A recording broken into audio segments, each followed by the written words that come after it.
कि मुख्यमंत्री Nitish Kumar ji single man army की तरह काम करते हैं। किसी से राय मशवरा सुझाव लेना वो जरूरी ही नहीं। अपने पक्ष को न्यायालय के समक्ष मजबूती से रख ही नहीं पाई। बिहार को एक नहीं रख पाए, जो बिहारियों को एक नहीं कर पाए, वो आज विपक्ष को एकजुट करने की बात कर रहे हैं।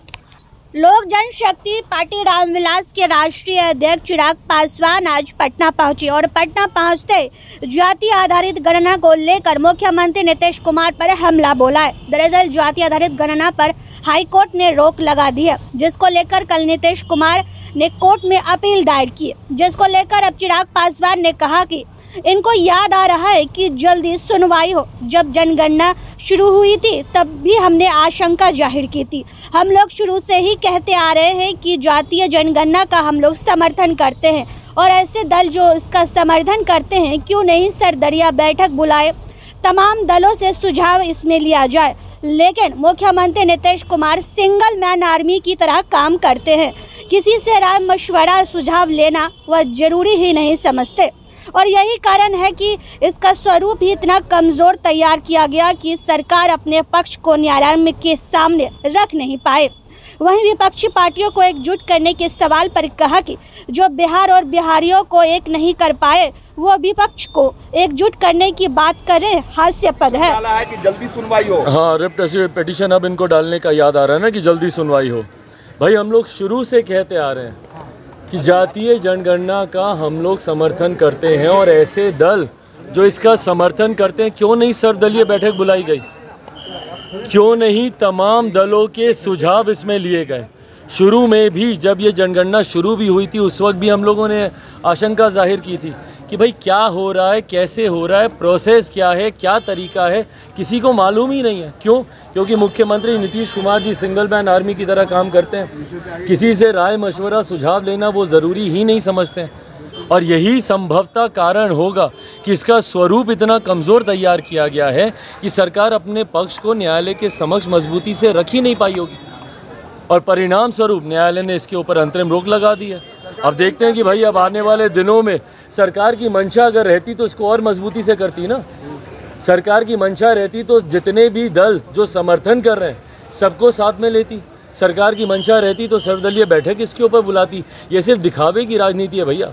मुख्यमंत्री दिखाते कुछ और हैं, चाहते कुछ और हैं। 500 करोड़ रुपए जो इस्तेमाल किए जा रहे हैं उसको विपक्ष को एकजुट करने जा रहे हैं। बिहार में बंटवारे की राजनीति कौन करता है भैया? किसने दलित को महादलित किया? किसने पिछड़ा को अति पिछड़ा किया? कौन अगड़ा पिछड़ा की राजनीति कर रहा है? कौन हिंदू मुस्लिम की राजनीति कर रहा है? कौन लव कुश खोरी कुर्मी की राजनीति कर रहा है? कौन महिला पुरुष की राजनीति कर रहा है? बताइए। तो जो बिहार को एक नहीं रख पाए, जो बिहारियों को एक नहीं कर पाए, वो आज विपक्ष को एकजुट करने की बात कर रहे हैं। हास्यास्पद है भैया। और कैसे विपक्ष इनके नेतृत्व में एकजुट होगा? कौन सा मॉडल है इनके पास भैया विपक्ष को एकजुट करने का? कौन सी सोच है इनके पास विपक्ष को एकजुट करने की? और कभी गलती से कोई विपक्ष इनके साथ आ भी गया तो देश की जनता क्यों जाएगी इनके साथ? बिहार में कौन सा ऐसा मॉडल ये खड़ा किए हैं भाई? क्या बताएंगे देश की जनता के सामने जाके कि बिहार में एक दिन में इतनी हत्याएं हो रही हैं तो देश भर में हम इतनी हत्याएं करवाएंगे? या बिहार में इतना भ्रष्टाचार हो रहा है तो देश भर में हम लोग इतने लाखों करोड़ का भ्रष्टाचार कराएंगे? या बिहार में जहरीली शराब से इतनी मौतें हो रही हैं तो देश भर में शराबबंदी लागू करके हम लोग इतनी मौतें करवाएंगे? क्या मॉडल है इनके पास भाई? जिनके प्रदेश में पुल हवा से गिर जाते हों, जिनके प्रदेश में चूहे कुतर जाते हों, उस प्रदेश का कौन सा मॉडल मुख्यमंत्री जी लेकर जाएंगे जहां पे हर जात पात धर्म मजहब के लोग आज की तारीख में सड़क पे हैं और हर समस्या का समाधान जिनके पास लाठी हो? तो उनको देश अपना नेतृत्व क्यों स्वीकार करने देगा बताइए? कर्नाटका में बजरंग दल को बैन करने की बात कांग्रेस ने मैनिफेस्टो में डाली है और उसके बाद अब बिहार में करके दिखाइए। हिम्मत है तो करके दिखाइए भाई। किसी भी संगठन को सिर्फ राजनीतिक लाभ के लिए, उसके नाम को इस्तेमाल करने के लिए इस तरीके की बयानबाजी करना सरासर गलत है। मैं बार यही कहता हूँ, क्या सही में ज्वलंत विषय समाप्त हो गए हैं? कर्नाटका में क्या और कोई विषय नहीं रहा विपक्ष में होने के बावजूद कांग्रेस के पास कि भाई आप इस तरीके के विषय को आप उठाएंगे? क्या कर्नाटका में बाकी तमाम समस्याओं का समाधान हो गया? और आज आपको कर्नाटका सुनाई दिया तो तुरंत यहाँ पे विपक्ष के लोग शुरू हो गए कि भाई बिहार में भी। घटना बताइए ना, किस आधार पर आप ये करना चाहते हैं? क्यों करना चाहते हैं भैया? क्योंकि एक राजनीतिक लाभ लेने का प्रयास एक विपक्ष का घटक दल कर्नाटका में कर रहा है, तो इसीलिए बाकी के भी जो विपक्ष के दल हैं वो बहती गंगा में हाथ धोना चाहते हैं। इसीलिए भैया बिहार में भी इसको बैन कर दिया जाए। कुछ आधार है किसी चीज़ को बैन करने का, या आए गए कल को जो आपका मन करेगा आप करेंगे?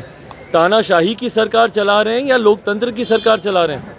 इस तरीके से अगर तानाशाही है तो सही मायनों में जो मुख्यमंत्री बोलते हैं लोकतंत्र की हत्या हो रही है, लोकतंत्र की हत्या मुख्यमंत्री जी इसको बोलते हैं। जहाँ पे किसी भी संगठन को बैन करने की सिफारिश कर दी जाती है, आपके दल के नेताओं के द्वारा मांग उठा दी जाती है बिना किसी आधार पे, इसको कहते हैं लोकतंत्र की हत्या।